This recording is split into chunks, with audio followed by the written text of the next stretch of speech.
Reinhard Heydrich fue llamado por Hitler como el hombre con el corazón de hierro, uno de los jerarcas más importantes y temidos del Tercer Reich.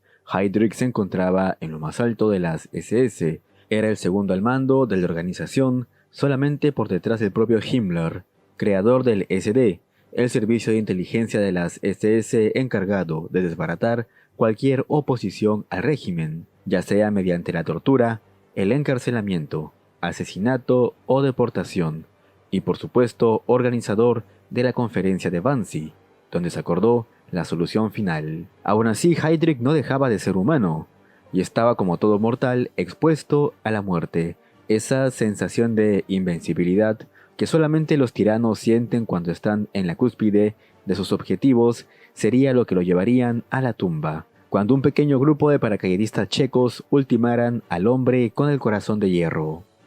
Heydrich era el hombre de referencia para las tareas más delicadas y difíciles de la dirigencia nazi. Sus huellas están por todas partes en alguno de los momentos más significativos del Tercer Reich. En 1934, en preparación para la Noche de los Cuchillos Largos, Heydrich, en aquel momento jefe de la Gestapo, elaboró listas de rivales con los miembros de las SA o Camisas Parda para ser arrestados y ejecutados. Ayudó a coordinar en 1938 la conocida como Kristallnacht o Noche de los Cristales Rotos, y en 1939 diseñaría el falso plan de ataque a una estación de radio alemana cercana a la frontera polaca, que los nazis usarían como excusa para invadir Polonia. Pero antes de todo esto, Heydrich era un aspirante a oficial naval. Su arrogancia y debilidad por las mujeres lo terminarían descarrilando. El hombre ya se encontraba comprometido, pero fue descubierto siendo infiel a la que aún así se convertiría en su futura esposa. El padre de la otra mujer con fuertes influencias en la Armada Alemana de la República de Weimar logró que Heydrich sea expulsado por conducta inmoral. Desempleado, tendría sus primeros acercamientos al Partido Nacional Socialista y con 27 años se une a sus filas en 1931. En la entrevista que tuvo con Himmler, el jefe de las SS quedaría muy impresionado con la astucia y la vena competitiva de Heydrich, por lo cual lo puso al mando de la pequeña oficina de contrainteligencia de las SS. A medida que las SS crecieron en importancia, también creció el papel de Heydrich en el partido nazi. Era la mano derecha de Himmler, ayudándolo a él y al partido a maniobrar por el poder. En 1934, Heydrich sería nombrado como jefe de la Gestapo, la temida policía secreta de las SS. En palabras de Walter Schellenberg, amigo cercano de Heydrich, este sería el eje oculto en torno al cual giraba el régimen nacionalsocialista. El desarrollo de toda una nación estuvo guiado indirectamente por su carácter contundente. Esta puesta al mando sería crucial para el devenir de la Noche de los Cuchillos Largos, la eliminación de los altos funcionarios de las SA, que sería organizada por Himmler y Heydrich. Esto desembocó en la muerte de cerca de 200 camisas parda y de su líder Ernest Röhm, el cual, a opinión del Führer, se había vuelto un elemento peligroso. Mientras el ejército se encontraba reducido a apenas 100.000 hombres, debido al Tratado de Versalles, la SA tenía más de 3 millones de miembros en sus filas. Finalmente, el día 30 de junio de 1934, Röhm sería abatido. Heydrich era un hombre muy hábil, tenía una percepción increíblemente aguda de las debilidades morales, humanas, profesionales y políticas de los demás. En 1938 puso de rodillas al Estado Mayor alemán del ejército luego del escándalo del Salón Kitty, un burdel plagado de espías que atendían oficiales de alta graduación, diplomáticos extranjeros y hombres de negocios. Muchos de los oficiales que aún mostraban cierto recelo al Führer se vieron obligados a dar un paso al costado o simplemente obedecer sin renegar a ninguna orden.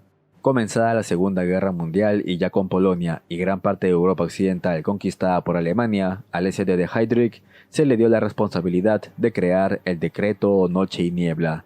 Según este, las personas que ponían en peligro la seguridad de Alemania serían detenidas de la manera más discreta posible. Es así como cientos de personas en toda Europa fueron prácticamente secuestradas, ya que el método más común que empleaban los miembros del SD era seguir a bordo de un auto sin placas a los sospechosos y en el momento oportuno arrestarlos por la fuerza. Con el avance de las tropas alemanas hacia el este en junio de 1941, en los vastos territorios de la Unión Soviética, Heydrich desplegaría a sus Einsatzgruppen, o escuadrones de la muerte. Estas unidades, dirigidas bajo la rama de las SS, se encargarían de acabar con la vida de cientos de miles de personas, entre las cuales se encontraban gitanos, opositores políticos, minorías religiosas y principalmente judíos. Pero la inteligencia e implacabilidad de Heydrich se requería en otro lado, esta vez más cerca de territorio patrio. En septiembre de 1941 llegaría a Praga para asumir el puesto de Reichsprotektor para los territorios de Bohemia y Moravia. Controlado por Alemania desde 1939, el protectorado era una fuente clave de carbón para el esfuerzo bélico y uno de los principales centros de fabricación de armas en Europa. A sus 37 años, Heydrich desempeñaría dos funciones muy importantes: la nueva de gobernante del pueblo checo y la antigua de jefe de la Oficina Central de Seguridad del Reich. La experiencia de Heydrich al frente de la policía secreta le resultaría muy útil a la hora de tomar medidas enérgicas contra la ya débil oposición checa. Convirtió el protectorado en prácticamente un feudo de las SS y nombró a compañeros oficiales para puestos importantes en el gobierno. Apenas 3 días después de su llegada mandó una contundente demostración de crueldad al ordenar la ejecución de 92 personas. Cualquier muestra de oposición al régimen nacional socialista era sofocado con extrema crueldad. En pocas semanas, Heydrich se ganó otro de sus temidos apodos, el carnicero de Praga. Pero así, con todo y su implacable brutalidad, las reformas que Heydrich estaba aplicando en el territorio parecían estar funcionando. Aumentó las raciones y los salarios de los trabajadores, redujo sus horas y trabajó para suprimir el mercado negro, que en tiempos de guerra molestaba a la mayoría de los checos comunes y corrientes. Los informes obviamente llegaron a Londres, donde se encontraba el gobierno checo en el exilio, liderado por Eduard Benes. Su mayor preocupación era que los aliados pasaran de ver a Checoslovaquia como una nación ocupada a una de colaboradores. A diferencia de los polacos, el pueblo checo se encontraba dividido en cuanto a la ocupación. Muchos simpatizaban con los nazis, mientras que otros iban cambiando su opinión debido a las reformas de Heydrich. Benes tenía que demostrar que Checoslovaquia seguía en el mismo barco que los aliados, y la mejor idea para esto, según él, era acabar con algún alto funcionario del Tercer Reich. De todo esto nace la conocida como Operación Antropoide, la eliminación del carnicero de Praga, ejecutada por un dúo de comandos checos entrenados en Londres. Los sargentos Josef Gacek y Jan Kubis serían los elegidos para cumplir dicha misión. Llegaron a Praga el día 29 de diciembre de 1941 y rápidamente lograron contactar con los pequeños grupos de resistencia que los trasladaron a su centro de planificación. Ambos comenzarían a acechar a Heydrich para aprender la rutina del carnicero. Su oficina, ubicada en el castillo de Praga, lugar en donde Reinhard Heydrich gobernaba el protectorado con puño de hierro, quedó descartado, así como la extensa finca donde él vivía con su familia. La seguridad en ambos lados era demasiado fuerte. Se estudió entonces el horario de desplazamiento de Heydrich. Cuando él no viajaba fuera de la capital, conducía entre su casa y la oficina a horas fijas en un Mercedes-Benz descapotable. Sus viajes a Berlín, que eran bastante regulares, se hacían normalmente en tren, a veces en avión. La única brecha de seguridad que parecía explotable era el trayecto en coche de Heydrich al trabajo. Durante aquellos meses de preparación, otro grupo de agentes aterrizó en las afueras de Praga. Uno de estos sería Karel Kurda, el cual desempeñaría un papel crucial en el devenir y desenlace de los futuros acontecimientos. El día 27 de mayo de 1942, Heydrich aborda el coche conducido por el sargento de las SS Klein. Si todo hubiera transcurrido con normalidad aquel día, Heydrich iría luego a Berlín para una reunión con Hitler. Se creía que el canciller alemán tenía planeado mandarlo a Francia, donde la resistencia se volvía cada vez más agresiva y ganaba terreno. A las 10 de la mañana, el hombre con el corazón de hierro iba rumbo a Praga, en un auto descapotable. Esto siempre había sido criticado por el Führer, quien consideraba que un personaje de la jerarquía de Heydrich debía viajar en un coche blindado y con una amplia escolta. Sin embargo, este creía muy confiado que nadie se atrevería a atentar contra él. El coche de Heydrich llega a una curva donde debían bajar la velocidad. Este lugar había sido elegido por los agentes para ejecutar la operación. Gabčík apunta contra el vehículo que se había ya casi detenido, pero su arma, una ametralladora Sten, se encasquilla. Heydrich, un tipo que en definitiva no se iba a dejar intimidar por nadie, desenfunda su arma y comienza a disparar, creyendo que se trataba de un pistolero solitario. Pero de inmediato Kubiš lanza una bomba contra la parte trasera del vehículo y este explota. Increíblemente, Heydrich y su escolta logran salir del auto, y ambos persiguen a los atacantes, quienes alcanzan a escapar, mientras Heydrich, luego de dar unos cuantos pasos, cae gravemente herido. Es evacuado rápidamente a un hospital. Había sufrido graves heridas en su lateral izquierdo, con daños principales en el diafragma, vaso y pulmón. Además, la explosión le insertó en el vaso trozos de alambre y crin de caballo, provenientes de los asientos del vehículo. A pesar de esto, los doctores pueden estabilizarlo y parece dar muestras de recuperación. Inclusive recibe el día 31 de mayo una visita de Himmler. Sorpresivamente, el estado de salud de Heydrich comienza a agravarse y el día 2 de junio termina por caer en un coma profundo, para finalmente fallecer 2 días después, producto de una septicemia. Se realizaron 2 funerales en su honor, uno el día 7 de junio en Praga y luego su ataúd sería llevado en tren hasta Berlín, donde recibió un funeral de estado con todos los honores, para finalmente ser enterrado el día 9.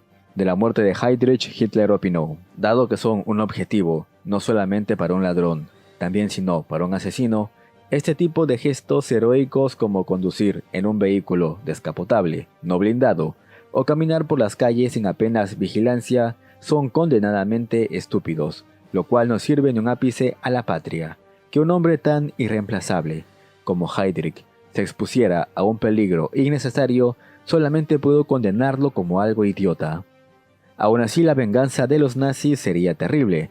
No había pruebas contundentes que vincularan al poblado de Lidice con la muerte de Heydrich, pero los nazis consideraban que era mejor que no hacer nada. Por órdenes de Karl Frank, quien reemplazaría a Heydrich en Praga, más de 199 hombres fueron ejecutados por tropas de las SS. 195 mujeres serían deportadas al campo de concentración de Ravensbrück, donde la mayoría terminaría pereciendo. Los niños, solamente unos pocos fueron elegidos para ser germanizados. Unos 95 fueron deportados al campo de exterminio en Kelmo. Ni las mascotas se salvaron, todas fueron sacrificadas a tiros. Las casas fueron incendiadas y voladas con explosivos. La destrucción fue de tal magnitud que el poblado prácticamente sería borrado del mapa. Con la muerte de Heydrich, 1.300 personas más fueron ejecutadas y otras 10.000 deportadas a diversos campos de concentración. El castigo que el pueblo checo tuvo que soportar por la muerte del hombre con el corazón de hierro fue brutal y llevó al interrogante en el gobierno checo exiliado de si realmente valió esto la pena. ¿Y qué pasó con Józef Gabčík y Jan Kubiš? Fueron traicionados por Karel Kurda, quien no resistió la presión y terminó delatando a sus compañeros a cambio de la amnistía y una recompensa de 1 millón de Reichsmark, el equivalente a cerca de $400.000. La ola de arrestos en Praga terminó por dar con el paradero de los responsables de la muerte de Heydrich. Estos se encontraban escondidos en la iglesia ortodoxa de los santos Cirilo y Metodio.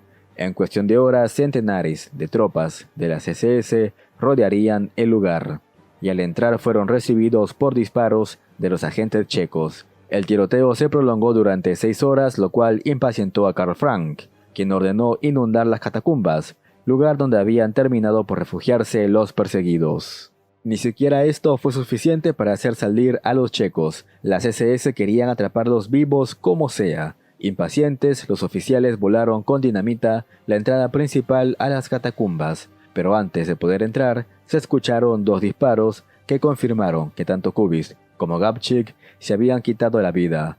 Fue su mejor opción. Ser atrapados habría sido mucho peor. El traidor kurda, que tiempo después se convertiría en agente de la Gestapo, identificó los cuerpos de los camaradas caídos. Kurda sería colgado en 1946. Cuando el juez le preguntó por qué había traicionado a sus compañeros, él solamente respondió: por 1 millón de Reichsmark usted habría hecho lo mismo. Por otra parte, las represalias continuaron durante más meses, con nuevos arrestos y ejecuciones, El día 24 de junio, los alemanes visitaron otro pueblo cerca de Praga, esta vez Ležáky. En este lugar, los adultos y la mayoría de niños fueron masacrados. Los historiadores siguen debatiendo si la operación Anthropoide realmente valió la pena. La muerte de Heydrich llevó a la destrucción de 2 pueblos enteros y la deportación y muerte de miles de civiles más. Además, la ya debilitada resistencia checa fue casi arrasada tiempo después por la Gestapo, llevando a una resistencia mucho más pasiva. Lo que sí es verdad es que el impacto psicológico por la muerte de Heydrich hizo ver a los nazis que no todo estaba bajo su control, y que incluso un hombre con el corazón de hierro, que gobernaba con puño de acero, podía ser vulnerado.